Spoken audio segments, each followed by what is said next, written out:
Hello, ladies and gentlemen. Hi. Remember what we told you, that we would be having a Q&A session? Mm-hmm. That's what we're doing today. So we picked out a few questions. It was actually quite difficult because, you know, like I think even Dr. Karen said last time. Oh, by the way, this is Dr. Karen. Hi. Hello. But Dr. Karen said it as well. You know, it's hard to really get in depth into what someone's issue is in a Q&A. So she's going to try and answer it as generally as possible, or as general as possible. So we picked out a few questions that she thought she could answer and hopefully help you guys out. Yeah. We won't be mentioning any names in case you're not interested in that. And if we didn't answer your question, there's a high likelihood that it's because it's a topic that we will cover later this year. So don't worry, but please keep your questions coming in and we'll try and make sure that we do this as often as we possibly can. Okay, so the first question is, how do you suggest to your friend that she goes for therapy? Okay, that's a good one. And I actually had some notes on that one because I thought that it's best for us to discuss it with my notes. The first thing is that you have to make sure your suggestion is informed. Make sure they actually do need therapy, because if they don't actually need therapy, then they'll think that you're judging them. Yeah. And you know, in our society, there's a stigma still attached to therapy, so you have to be very informed when you're doing that. Make sure what you're suggesting is separate from your wants and desires, because you might be seeing that someone needs therapy because they're not doing things the way you're expecting them to do it. Right. As opposed to the fact that they actually do need it. So separate your wants and desires from what actually you want from that person, because that's important. Yeah.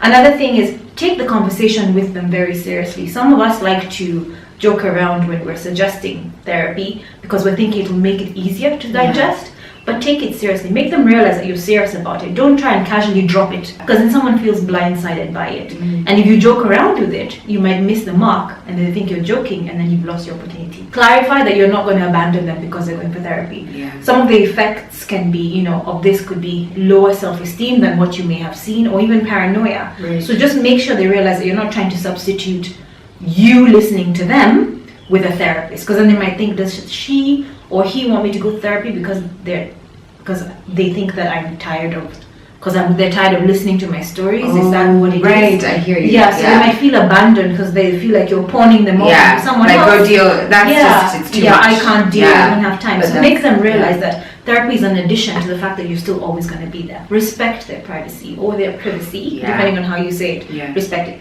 Don't make the suggestion in front of others. That's why you should ambush them. Don't make it in front of others. Because again, it's a very personal thing. Right. And if they're truly your friend, you'll respect that they need that privacy. And don't get them at a bad moment. It's not during the time when they're grieving or when they're tired or they have a deadline that you just suddenly throw in, oh, maybe you need therapy. Yeah. Because it feel like timing, an ambush. Timing is everything. So please always do that. Please keep it between you and them. Don't make it a group thing. Don't make it an intervention. Don't bring in your family. Imagine us in a WhatsApp group. Like, by the way, did you go for therapy? That's not even that. It doesn't matter whether others have said it. And others think it. Don't come together as a group. Don't let someone feel ganged up on. You separately go and talk to them, and then they might be more receptive. If they feel that you've already talked about it, then they're going to be defensive. You've lost them. It's a wrap. The other thing is, just be prepared for their defensiveness, because they may be defensive. So just be prepared for it. Don't get angry about it. Don't feel insulted about it. And because again, as you remember, it comes with stigma attached. True. So just be patient. Please be patient. They might have answers ready for your argument, because again, maybe they've already seen you coming. Because again, a lot of people are very sharp and can see when you're about to ask them to go to therapy. So just be ready for them to come at you with a counter argument. And please be honest with them. Be very honest. It might be tempting to make things seem easier, but this is likely to backfire. So just don't make them feel manipulated. Just, you know, if you want to make it look like you're less concerned than you are, or don't do that. You know, if you're concerned, show your concern. Don't show your pity. Show your concern. Show that you're interested in them getting better. Show that you're interested in them seeing things in a different light. Because if you make them feel manipulated and suckered into therapy, they're not going to go. No, it's not going to work at all. Exactly. And then consider if you need therapy yourself. That's something to also consider. I know a lot of times we don't, but therapy, as we talked about during the first session we ever had, therapy, a lot of people need therapy. I think everyone, I know it's probably a generalization, but I genuinely believe that everyone could do with therapy, because we've all gone through something or are trying to figure out something, and like you said, the very first episode, it could help with your performance. So maybe it's not that you've gone through something traumatic or heavy or difficult, but it's just that you want to improve your performance. So I really do believe we could all improve. I mean, we could all benefit from a session or two. And if you're upset that your friend is going through something you can't help, you get upset. You also get anxious around them, and for that, therapy would also help to ease your state of being upset, and also to ease your anxiety. So if you need therapy yourself, then sign up with them. Then they'll feel like you're not, just abandoning them and pushing them through. And again, at the end of the day, please leave it up to them to decide. Don't push it. Yes, encourage, but don't push. So those are the main things that I would say of how to recommend therapy to your friend. And I'm really hoping that answers the question. I think for sure you've covered so many bases. This next question is actually quite long. I'm just going to try and summarize it. But basically, this lady was explaining that she tried going for therapy, and it was like 4-hour long sessions for several weeks. And eventually what ended up happening was that the therapist would end up talking about themselves or about politics, or it stopped being about healing of thyself through talking, exactly, and it became listening to your therapist share and speak. And she was also saying how, I'm reading the question here, how sometimes she would learn how to change the topic and bring it back to her, and explain why she was there, but it wouldn't work out, and it would end up going back to being about the therapist. And so she was asking, is she being petty for not going back? Or she even asked, or was it like a psycho test? Was she being tested? And she was asking, should she go back and give it one more try? So my quick answer to that is no, you should not go back. Because at the end of the day, therapy is supposed to be for you. The number one thing for a therapist, the number one ethical thing is, thou shalt do no harm. And this therapist was doing you harm because they were not listening to what you went there for. Then your role was then changed. You became the therapist, and they became the client. It was unprofessional in many ways, and I have to say that I was unprofessional in many ways. And please, yes, absolutely, do not go back. Run, find someone else who considers you the priority, because at the end of the day, the ethics states that you come first. It's for the benefit of the client.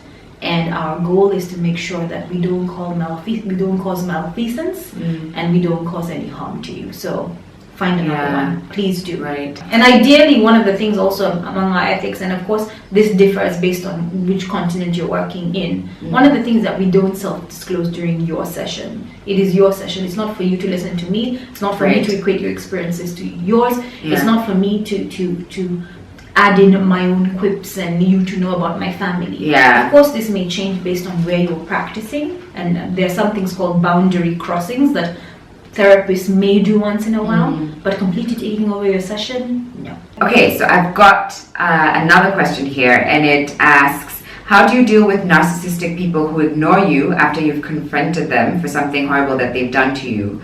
Or rather, how do you work on yourself so that their lack of acknowledgement doesn't anger you? That's interesting, because we addressed that. Yeah, that's a session that's going to come real soon to screens near you. Exactly. And again, what I'll do is I'll actually leave it for that session, because this is one of those things that cannot be like a 2-minute answer. I could try and give it, but I won't effectively answer it. Right. How do you deal with narcissists who ignore you after you confronted them? The tricky thing with a lot of narcissists is that they won't acknowledge it. Their goal is to not take responsibility and not take blame. So it might be like talking to a brick wall. So a lot of times, unfortunately, onus falls on you to be the one to figure out how you're going to react to them. Because a lot of times the reactions that you're expecting of people who are typically normal will not be the same that you get with a narcissist. They might turn it back on you and then blame you. So it's very important how you deal with them. But there's a lot more in our there is a topic that's going to come. We've got another one. This one asks, when you're dealing with invasion of personal space, how can you deal with that, especially in public spaces or at the office? Now, of course, this one depends on the situation that you work in. But is this one thing? I have a question. Is this a mental health question, though? Not quite. No, actually, not quite. No, it's not.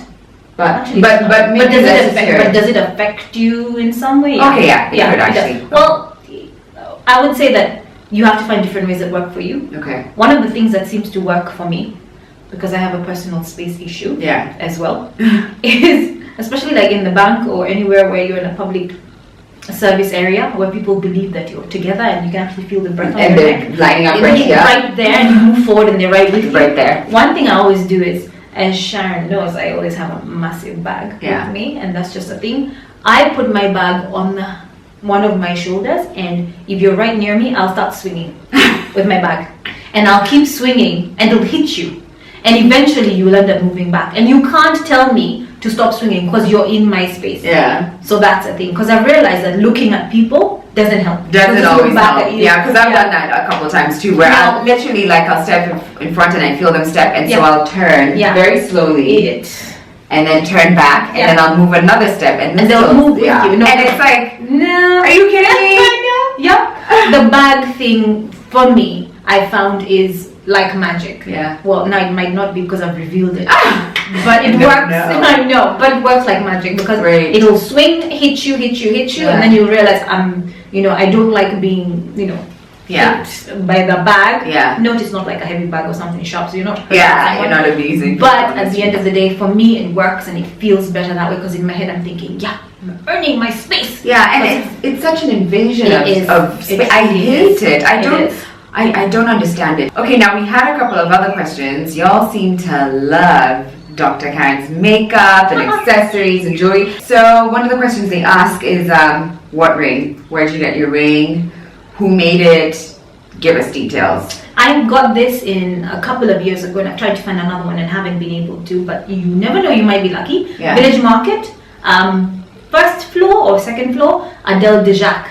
Oh, yes, it's near the Mac store. Exactly, near the Mac store, near Linton's. Is it near Linton's? Yeah, sort of near Linton. Linton's is closer, but it's closer to the Mac store and the bookshop. And the bookshop. And the bookshop as well. So that's where I got it, Adele de Jacques, and it's pretty awesome. Yeah. Pretty heavy. I've tried to find another one, but I haven't, so I don't know if she made any more. But kudos, Adele de Jacques. She killed it. Yes. And then she's got her wedding ring there. Yes. I don't know if you guys were asking about that, but wedding ring and that. Yeah. And I know they always ask about your lipstick too. My lipstick is MAC Carnivorous. Ooh. Yeah, it's like a beautiful dark vampy red. Yeah, are we gonna try and do that thing? Okay. She's got I've seen the YouTube thing, but that actually works on you so beautiful. And she's like a red lady, like a red lip lady. I like red. Sometimes it looks so beautiful. Red. Oh yeah, purple too. You do purple as well. So that's a quick one. I don't know what else they've asked about. Have they asked about something else? No, like your hair? No. Yeah. No. They just commented on like hair. Yeah, you can't ask. She just has long hair. That's pretty much it. Yes. Okay, those are our questions. Few, short, simple, but also you can see how it's hard to read. Like if someone asks a certain question, it's hard to get into it, and if she doesn't want to touch on it, just I don't want to do it injustice by answering it halfway, and I think that's important to do. Because if you're asking for answers, I'd prefer to give you a full answer than give you half an answer. So I hope you understand how that works. I'm sure they do.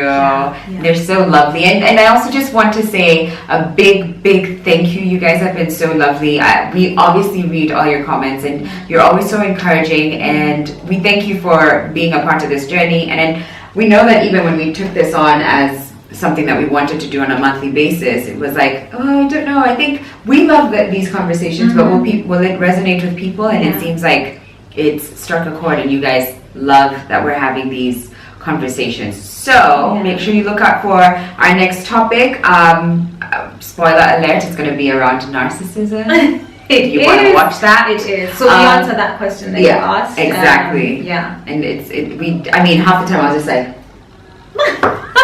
on the floor. No, I'm not kidding. I bet half the video is just like me staring at you like, what is this? No. But anyway, thank you for watching, and we will see you very, very soon. Thank you, Dr. Karen. Oh, you're welcome, and thank you so much for the love, dear. Sharon knows I was really nervous about coming into this space, but you guys have been amazing, and I truly do appreciate it. So thank you. Thank you. Bye, you guys. All right, take care. Bye.